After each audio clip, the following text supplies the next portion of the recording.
Cyberguerre, laser anti-drone, intelligence artificielle, ballons dans l'espace, drones sous-marins, missiles hypersoniques, la France se prépare pour la guerre du futur.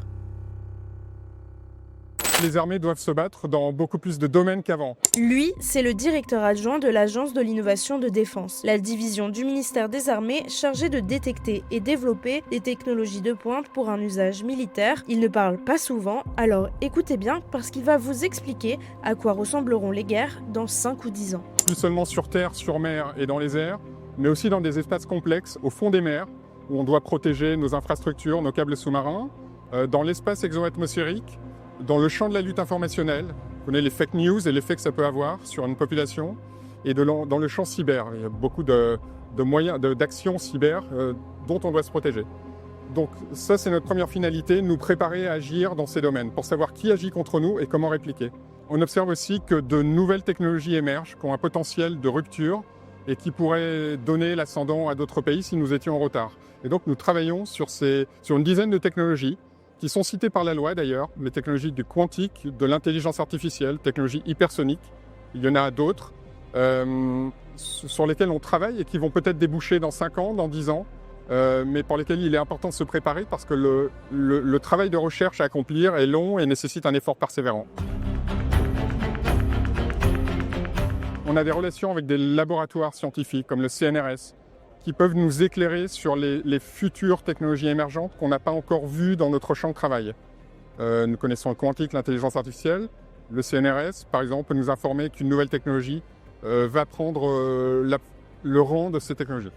Pour imaginer les conflits auxquels nous pourrions faire face, non seulement en 2030, mais jusqu'en 2050, 2060, nous avons travaillé depuis 2019 avec des auteurs de science-fiction qui ont inventé des scénarios avec une base réaliste, mais qui vont au-delà de ce que nous, ingénieurs, techniciens militaires, aurions pu imaginer.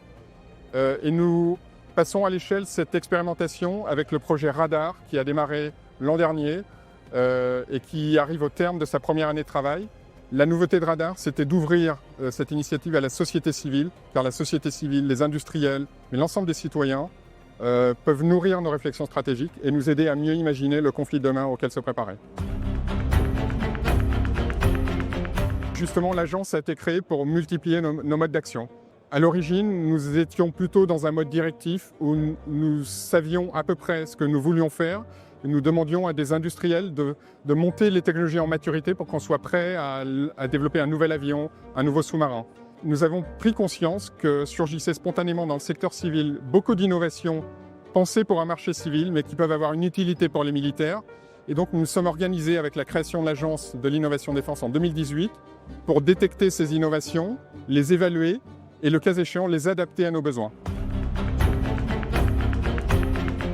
L'exemple le plus évident et qui est antérieur à l'agence, c'est la place qu'ont pris les drones de loisirs dans les opérations militaires et aussi pour des actions de nature terroriste. On se souvient des survols de centrales nucléaires par des drones de loisirs en 2014. C'est un exemple qui est évident, qui est connu de tous, mais qui en fait illustre le fait que beaucoup de technologies peuvent avoir un effet militaire. Par exemple, dans le domaine de la lutte informationnelle, il y a des outils sur Internet qui vont chercher des informations, les sources des informations, les cheminements de ces informations. Et ces outils à usage civil peuvent avoir une utilité pour des militaires qui peuvent détecter l'origine de fake news qui pourraient entraver l'action de nos armées. Dans l'espace aussi, ce qu'on appelle le New Space, c'est un nouveau modèle commercial où on n'a plus de très grands projets pensés à très long terme, mais des petites entreprises qui développent des nouveaux moteurs, des nouveaux lanceurs, des petits satellites, petits, peu coûteux, qui volent en basse altitude. Ça aussi, ça a été pensé pour un secteur civil, de communication, d'observation, mais il y a très clairement une utilité militaire. Et on s'intéresse aussi en complétant nos grands systèmes d'armes pensés sur la durée, avec ces capacités complémentaires qui peuvent être mises à jour de façon beaucoup plus agile et fréquente. Une observation intéressante en Ukraine, c'est qu'il y a une combinaison de l'ensemble des formes d'innovation que j'ai citées, de la très haute technologie, on a vu des missiles hypersoniques voler en Ukraine, mais aussi des technologies bas coût et l'adaptation des drones civils par des soldats ukrainiens pour un usage militaire. Les drones et la lutte contre les drones, c'est un sujet qui est vraiment majeur en ce moment et sur lequel on travaille beaucoup.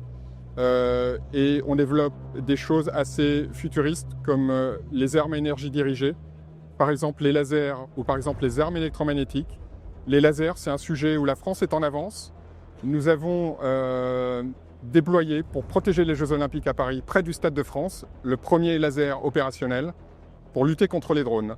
Il était prêt à agir, il n'en a pas eu besoin, mais la France était en avance sur ce point. Un thème que nous lançons, que nous avons lancé cette année, qui va se développer en 2026, c'est le sujet de la très haute altitude. Vous vous souvenez des ballons chinois qui sont entrés dans l'espace aérien américain?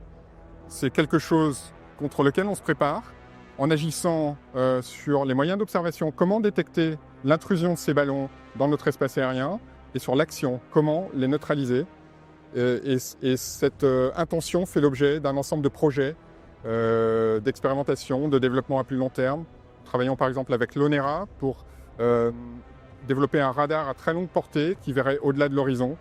Nous travaillons sur les ballons aussi pour voir comment agir en très haute altitude avec des ballons qui peuvent être pilotés, qui peuvent manœuvrer. Et nous nous entraînons aussi à détruire des ballons. Ce radar est un développement de l'ONERA qui est plutôt jusqu'à présent de nature expérimentale. Il faut en faire un outil opérationnel, donc stabiliser ses performances, en tirer toutes les potentialités et aussi développer l'interface qui permettront aux militaires de l'utiliser de façon beaucoup plus ergonomique et utile opérationnellement. L'armée de l'air, c'est avec le soutien de la direction, de l'ingénierie de la Direction générale de l'armement et de l'Agence de l'innovation de défense, nous avons mené une expérimentation au mois de juin et de juillet dernier pour neutraliser des ballons. Effectivement, nous avons réussi avec un Rafale et un Mirage 2000 tirant un missile à neutraliser un ballon qui était entré dans l'espace aérien du champ d'expérimentation, ce qui nous rassure sur nos capacités à nous protéger contre ces nouvelles menaces. Ces expérimentations vont se continuer. Nous allons aussi expérimenter nous-mêmes l'usage des ballons, avec des ballons de différentes natures, des ballons qui manœuvrent, qui changent d'altitude pour pouvoir suivre des courants aériens en fonction de la trajectoire qu'on souhaite les voir adopter. La nation fait un effort considérable avec la loi de programmation militaire qui a été votée en 2023 pour la période 2024-2030. 7 ans, 10 milliards d'euros accordés à l'innovation. C'est un effort considérable en hausse par rapport à la période précédente. 10 milliards d'euros répartis sur l'ensemble des formes d'innovation. Le soutien à la recherche fondamentale qui amènera des résultats dans 10-15 ans peut-être. Soutien des technologies purement militaires qui sont développées avec des industriels de défense. Et justement cette partie nouvelle qui est de s'ouvrir à l'industrie civile, aux petites entreprises agiles, aux start-up, où nous consacrons chaque année plusieurs dizaines de millions d'euros pour explorer, pour tester, pour adapter et utiliser ces technologies civiles pour un usage militaire. Alors la loi de programmation militaire prévoit une hausse des effectifs qui n'est pas tout à fait en proportion de la hausse des projets et des budgets prévus par la loi. Donc c'est un défi pour nous, mais on essaie aussi de se transformer nous-mêmes et pas simplement d'avoir des projets innovants pour l'extérieur, en adoptant nous-mêmes pour nos activités d'administration, des outils d'intelligence artificielle par exemple, pour être plus efficaces, essayer d'aller plus vite et faire plus de choses avec un peu plus de personnes, mais pas en proportion.